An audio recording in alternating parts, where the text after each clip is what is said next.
and she receives a box delivered to her in the press box. And she opens a box and she takes off a cover, and there's some tissue paper in there. And it is a rat.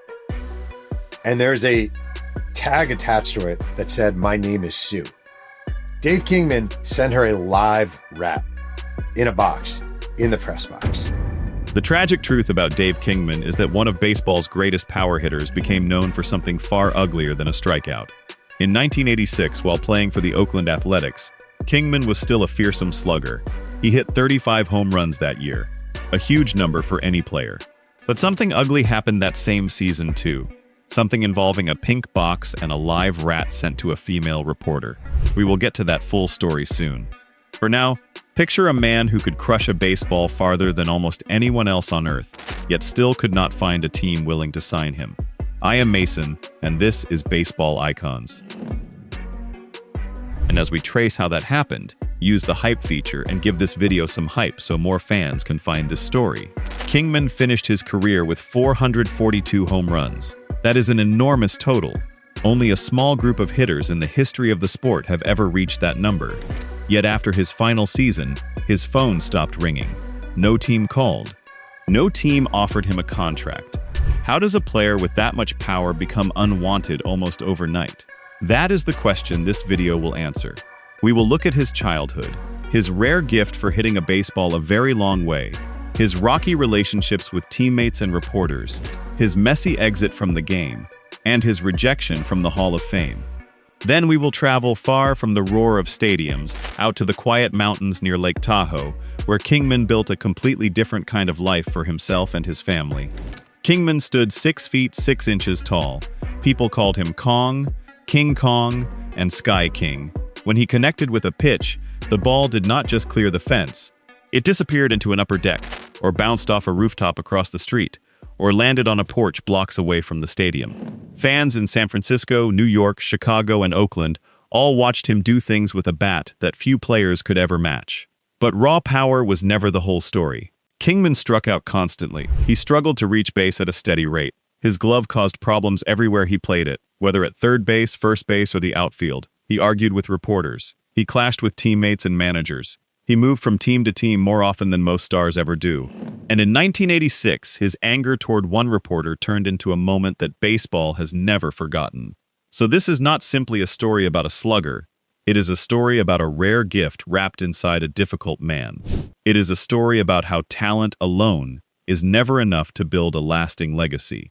Before we reach the pink box and the fallout it caused, we need to understand where all that power came from in the first place. We need to go back to a much simpler time, long before Kingman became a controversial figure. We need to see the athlete before the reputation ever formed. David Arthur Kingman was born on December 21, 1948, in Pendleton, Oregon. His father, Arthur Kingman, worked for United Airlines, and that job kept the family moving. They left Oregon for Denver in 1951. A few years later, they moved again, this time to Los Angeles. Young Dave spent part of his childhood in Hawthorne, California, where he first picked up a baseball glove and a bat. He played little league games and pickup games on local sandlots, the kind of games where kids learn to love a sport before anyone tells them how hard it really is. In 1962, the Kingman family moved once more, this time to Mount Prospect, Illinois, a suburb near Chicago. Dave enrolled at Prospect High School and attended from 1963 through 1967. By the time he reached his teenage years, it was clear that he was not an ordinary athlete. He earned recognition as a basketball center and forward. He also played wide receiver and safety on the football team. He was tall, strong, and fast for his size, and coaches in every sport wanted him. Baseball is where Kingman truly stood out. He served as his high school team's ace pitcher, the player counted on to shut down the other side. On April 6, 1967, he threw a no-hitter against Niles North High School, a game where the other team never managed a single hit off him. In his final high school game, he was just as dominant. He threw a two-hitter on the mound, and at the plate he hit multiple home runs in the same game. Few high school players could pitch and hit at that level at the same time. That kind of talent does not go unnoticed. In 1967, the California Angels selected him in the second round of the June amateur draft. Kingman turned them down. Instead, he chose to attend Harper Junior College in Palatine, Illinois. Later that same year, the Seattle Pilots picked him in a secondary phase of the draft. And again, Kingman did not sign. In January of 1968, the Baltimore Orioles selected him with the 9th overall pick of their secondary phase. Once more, Kingman said no. This time he chose a scholarship to the University of Southern California instead of turning professional right away. At USC, Kingman played for a legendary coach named Rod Dedeaux. At first, Kingman was used as a pitcher, and he was a good one. In 1969, he posted an 11-4 record on the mound. But Dedeaux noticed something else about his young player. Kingman could hit a baseball farther than almost anyone else on the roster. Before the 1970 season, Dedeaux made the decision to move Kingman off the mound and into the outfield full-time. The switch paid off almost immediately. Kingman earned All-American honors as a hitter. He helped lead the USC Trojans to the 1970 College World Series championship, the top prize in college baseball. That summer, the San Francisco Giants made him the very first pick of the secondary phase of the 1970 draft. This time, Kingman signed. At this early stage, Kingman's gifts were obvious to anyone watching him play. He could pitch, he could hit for tremendous power. He was big, strong, and confident. Coaches at every level he touched, from Prospect High School to Harper Junior College to USC, found ways to put his athleticism to use, whether on the mound or in the outfield. But the full shape of his game was still unsettled.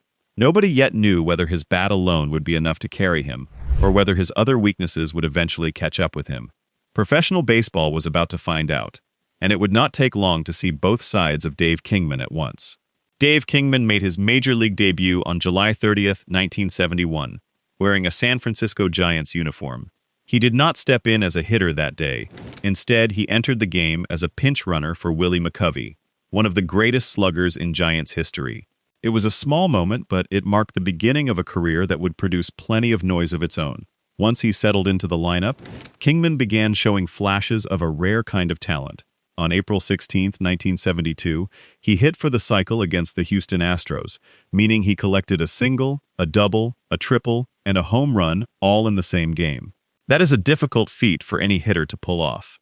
Kingman even took the mound himself on occasion, pitching in a handful of low-pressure situations when the Giants needed an extra arm.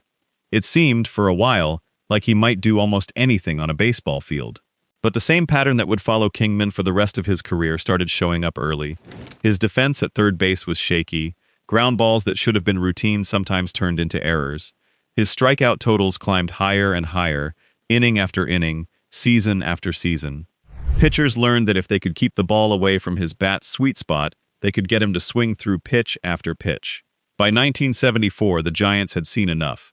Kingman lost his starting job at third base to a younger player named Steve Ontiveros. For a hitter with Kingman's power, sitting on the bench was not something he was willing to accept. He asked the team to trade him. The Giants listened.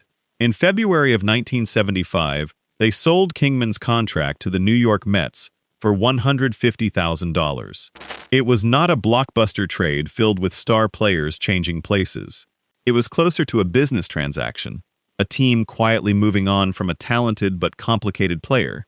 Looking back at his time in San Francisco, a pattern becomes clear, one that would repeat itself again and again throughout Kingman's career. A team would grow excited about his enormous power. He would produce home runs that fans could not stop talking about. Then his weak contact rate, shaky defense, or difficult personality would create friction. Eventually, the relationship would end, and Kingman would move on to the next team willing to give his bat a chance. Even in these early years, teammates and coaches could see that Kingman's body was built differently than most hitters of his era. His height gave him a longer swing path, and when he made solid contact, the ball simply carried farther than it did off most other bats in the league. That gift alone kept teams interested, even when his batting average or his glove work left something to be desired. Scouts and executives around the league had already begun to talk about him as a hitter who could single-handedly change the outcome of a game with one swing, even if he could not always be counted on from pitch to pitch. The Giants gave Kingman his start in professional baseball, but they were not able to build a lasting partnership around his talent. New York would be different.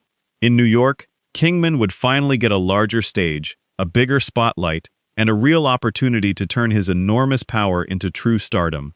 Whether he could hold on to that opportunity was another question entirely. When Dave Kingman arrived in New York, Mets manager Yogi Berra took one look at his swing and compared his raw power to that of Mickey Mantle. That is not a comparison any manager makes lightly. Mantle was one of the most feared power hitters the sport had ever seen, and Berra believed Kingman had that same kind of frightening ability at the plate. Kingman lived up to the hype almost right away. In 1975, he hit 36 home runs, setting a new Mets franchise record.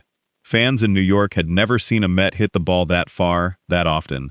The next year, in 1976, Kingman broke his own record by hitting 37 home runs. 2 years in a row, he had rewritten the Mets record book. His towering home runs became must-see moments at Shea Stadium, the kind of swings that made people jump out of their seats. But the excitement came with a cost. For every majestic home run, there were just as many strikeouts, sometimes more. Kingman's batting average never matched his power numbers, and behind the scenes, tension was building between Kingman and Mets management over his contract. He wanted to be paid like the superstar his home run totals suggested he was. The team was not eager to meet his price. That tension exploded on June 15, 1977, a day that Mets fans still remember with a mix of anger and sadness. It became known as the Midnight Massacre. On that single day, the Mets traded away two of their biggest names. Star pitcher Tom Seaver, one of the most beloved players in franchise history, was sent to the Cincinnati Reds, and Dave Kingman was sent to the San Diego Padres. What followed was one of the strangest single seasons any player has ever had. Kingman did not just play for the Mets and the Padres in 1977.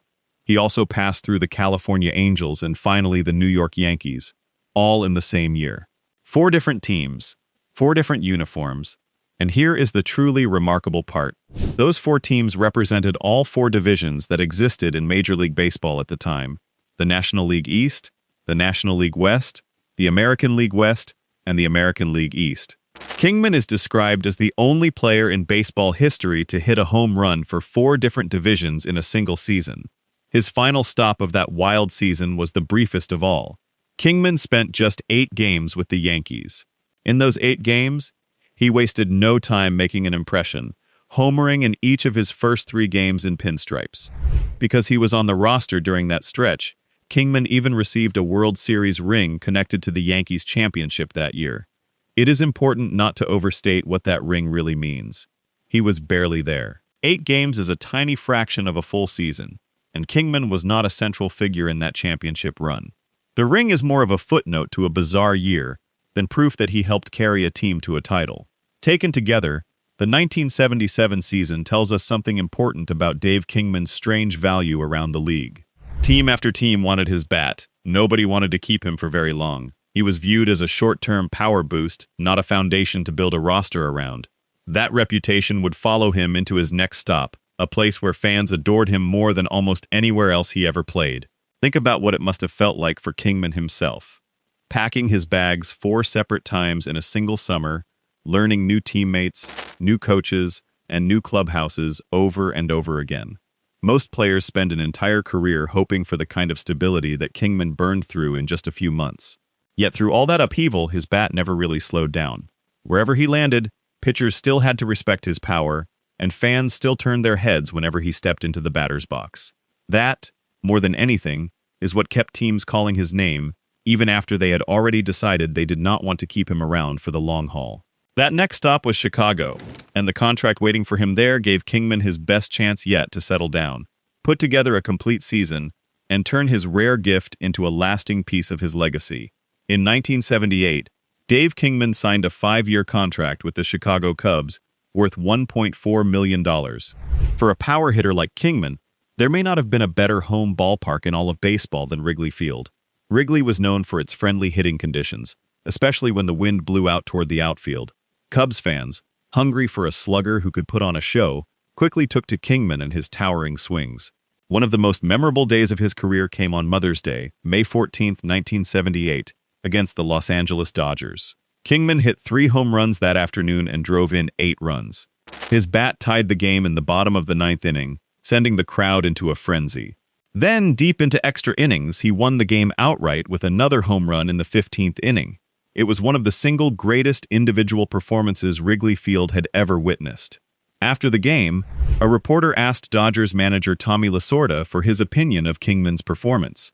Lasorda's response became legendary in its own right, a furious, profanity-filled rant that baseball fans still talk about decades later. Kingman had not just beaten the Dodgers, he had gotten under the skin of one of the most fiery managers in the game. Kingman's power at Wrigley became the stuff of legend in other ways, too.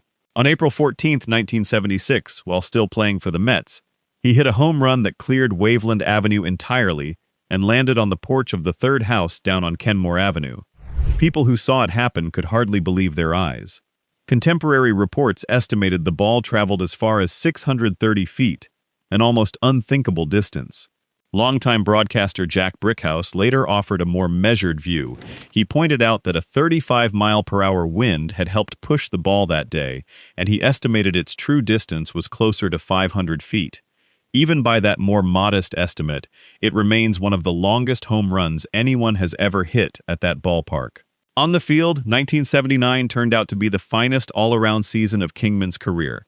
He hit 48 home runs, drove in 115 runs, and posted a batting average of .288, numbers that placed him among the best hitters in the entire National League that year. It was proof that when everything came together, Kingman was capable of true superstar production. Yet even during his best years in Chicago, the relationship between Kingman and the organization was slowly falling apart. His guarded personality and open contempt for the media created constant friction. That tension reached an uncomfortable peak on August 7, 1980, when the Cubs organized Dave Kingman Day at Wrigley Field, a special ceremony meant to honor him in front of the home crowd. Kingman was on the disabled list at the time and unable to play. Rather than show up for the tribute being held in his own name, he chose to spend the afternoon out on his boat. Fans who had shown up to celebrate him were left confused and hurt, and Cubs management was deeply offended by the snub.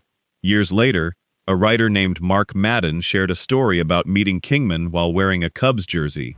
Madden pointed out that the number on the jersey, 26, had actually been retired in honor of Billy Williams, not Kingman, who had worn number 10 during his years in Chicago.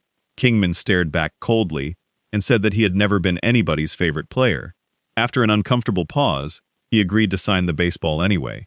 Moments like these help explain why Kingman's time in Chicago left such a mixed legacy. On one hand, fans packed Wrigley Field hoping to see him do something incredible, and more often than not, he delivered. His towering home runs became part of the ballpark's own folklore. On the other hand, the people who worked alongside him and the fans who tried to celebrate him often walked away feeling unseen or dismissed. Kingman's finest season in Chicago made one thing painfully clear. When his swing was working, almost nobody in baseball could match him. But his entire value as a player rested on that one skill. There was no steady batting average to fall back on, no smooth defense to lean on, and no warmth toward the people around him to soften the edges. It was all built on the long ball, and that meant his whole career would eventually rise or fall on the same question that had followed him since college. Was raw power enough to build a lasting legacy, or would something else always be missing? To really understand why 442 home runs did not make Dave Kingman a complete star, we need to look closer at the numbers behind his career. Modern baseball fans often talk about something called the 3 true outcomes, which simply means a hitter who mostly produces home runs, walks, and strikeouts, with very little happening in between. Today, that style of hitter is common. Back when Kingman played, he was one of the earliest and most extreme examples anyone had ever seen. His 1982 season with the Mets shows this pattern perfectly. That year, Kingman led the entire National League with 37 home runs. An impressive accomplishment on the surface, but look closer and the picture changes. He batted just .204, an extremely low average. His on-base percentage sat at .285, meaning he failed to reach base far more often than he succeeded. Baseball researchers use a statistic called OPS+, to measure a hitter's overall value compared to the league average, after adjusting for ballparks and eras. A score of 100 represents a perfectly average hitter. Kingman's OPS plus that year was 97, slightly below that average line. In simple terms, even while leading the league in home runs, Kingman was technically a below-average hitter overall that season.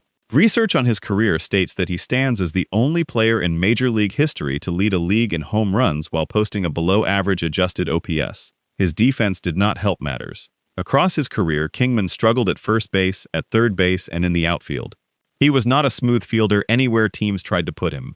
Baseball analysts use another statistic called wins above replacement, or WAR, to estimate how much total value a player added through hitting, base running, and defense combined, compared to a readily available replacement player. Despite his enormous home run total, Kingman finished his career with just 17.3 wins above replacement, a modest number for a player who spent 16 years in the major leagues. Across his full career, Kingman appeared in 1,941 games. He batted .236. He hit those 442 home runs. He drove in 1,210 runs. And he struck out 1,816 times, an enormous total that reflects just how often he swung and missed or watched a called third strike. His on-base percentage settled at .302, and his slugging percentage stood at .478.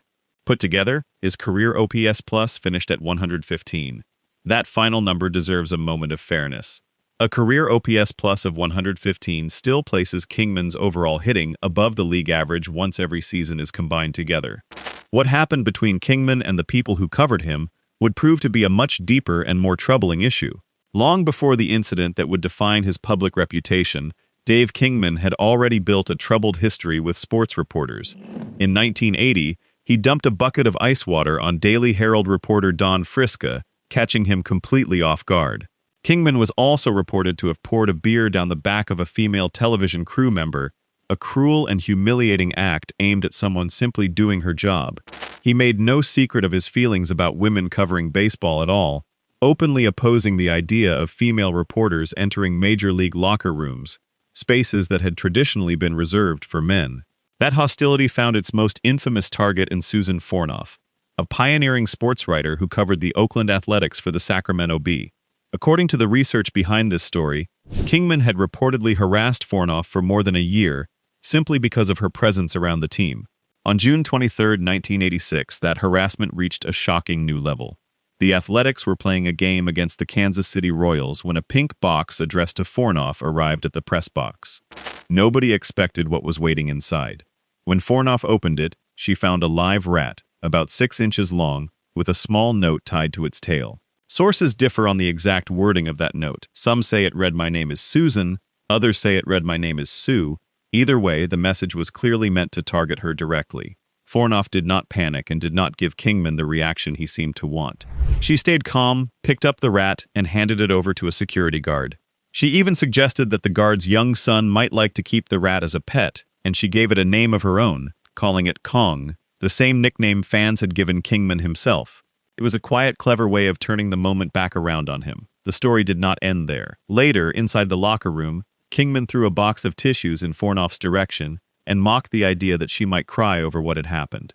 It was a callous, dismissive gesture aimed at a woman who had already handled his harassment with more composure than he had shown in sending it. News of the incident spread quickly and sparked national outrage. This was not viewed as harmless locker room humor. It was recognized, correctly, as a targeted and cruel act directed at a woman simply trying to do her job covering a baseball team. The Athletics fined Kingman $3,500 for his actions and issued a stern warning. Another instance of harassment, the team said, could lead to his immediate release from the roster. Kingman's response to the backlash revealed a great deal about his character. Rather than express any regret, he insisted the whole thing had only been a practical joke, nothing more. He displayed letters from supportive fans around his locker, seemingly to prove that plenty of people were still on his side. In an act that many viewed as further defiance, he later wore a cap and jacket bearing the logo of an exterminating company during pre-game workouts, a pointed and unapologetic reference to the very incident that had caused so much anger. It is important to understand why this moment mattered so much, beyond the shock value of a rat in a box. This was not a spontaneous prank between friends. It followed more than a year of documented harassment aimed at a specific person because of her gender and her job. It was calculated, targeted, and designed to intimidate and humiliate. When the 1986 season ended, the Athletics decided not to bring him back. That alone might not have ended his career. Plenty of players get released and land somewhere else. What made Kingman's situation different was that no other major league team stepped forward with an offer either. Several things were likely working against him at once. His overall statistical profile, with the low batting average and shaky defense, made him a harder sell than his home run totals alone might suggest. His damaged public reputation, especially after the events of that same season, surely did not help his case, with front offices weighing whether to take a chance on him. At the very same time, something else was happening across the entire sport. During the 1986 to 1987 offseason, Major League Baseball's team owners were secretly coordinating with one another to avoid signing free agents away from other clubs. This became known as collusion, and it was later proven to be a deliberate effort by owners to hold down player salaries across the league.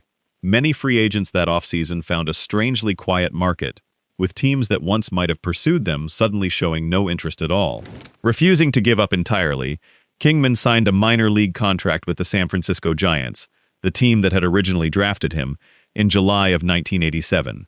He appeared in 20 games for their AAA affiliate in Phoenix, batting just .203 with 2 home runs. It was a quiet, difficult stretch, and afterward Kingman retired from affiliated professional baseball. He was not quite finished with the game entirely.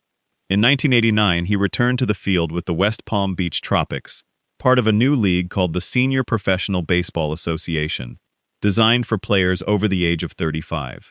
Kingman batted .271 with 8 home runs that season, and the Tropics finished with the best overall record in the league. Unfortunately, the entire senior league folded in 1990, closing that chapter of Kingman's baseball life for good. In 1992, Kingman appeared on the Hall of Fame ballot for the first time. The results were not close. He received just 3 votes out of 430 total ballots cast, a mere 0.7%. Players need at least 5% of the vote to remain under consideration for future ballots. Kingman fell far short of that mark and was removed from future voting immediately. That result made him the first player with at least 400 career home runs to be shut out of the Hall of Fame entirely, breaking what had once seemed like an almost automatic path to induction for anyone who reached that home run total. It was a stark final verdict, not simply on his power, but on the complete shape of his career: strikeouts, defense, relationships, and all. For years afterward, Kingman's name would come up whenever fans debated whether a player's raw numbers alone should be enough to earn a place among the game's greatest legends. His case became a kind of cautionary tale, a reminder that voters expected more from a candidate than just towering home runs. They wanted consistency, they wanted a complete game, and in many cases they wanted to feel some connection to the player behind the statistics. Kingman had given them extraordinary power, but very little of anything else, and the ballot results reflected exactly that trade-off. So where is Dave Kingman now? For more than 35 years, he has made his home in the Lake Tahoe region, the stretch of mountains and lakeshore that sits along the border of California and Nevada. It is about as far as you can get, in spirit, from the noise of a packed major league stadium. Kingman has clearly valued his privacy since leaving the game. He has stayed away from interviews, reunions, and the kind of promotional appearances that many former stars gladly accept. He has reportedly turned down invitations connected to special events at Shea Stadium and at Wrigley Field. Kingman's private world opened up just a little in recent years because of his son, Adam Kingman. Adam appeared on Season 3 of the NBC competition show Making It, and he won the show's top title of Master Maker, along with a $100,000 prize. Adam has described taking resource-gathering trips with his father, outings that usually started with breakfast at the Red Hut, a local Tahoe restaurant. From there, father and son would head out to junk shops, auctions, and even landfills, searching for old objects that still had some use left in them. Dave Kingman turned out to have a real talent for that kind of work, spotting value in things most people would have simply thrown away. He became known for building outdoor fire pits shaped like teacups, crafted entirely out of old, empty propane tanks. His wife shared that same creative spirit, developing her own interests in knitting and sandblasting projects around their home. When Adam won his title on the show, Dave Kingman and his wife appeared together in the final episode to celebrate with him. One especially touching moment came from co-host Nick Offerman, who revealed on camera that Dave Kingman had actually been his childhood hero growing up.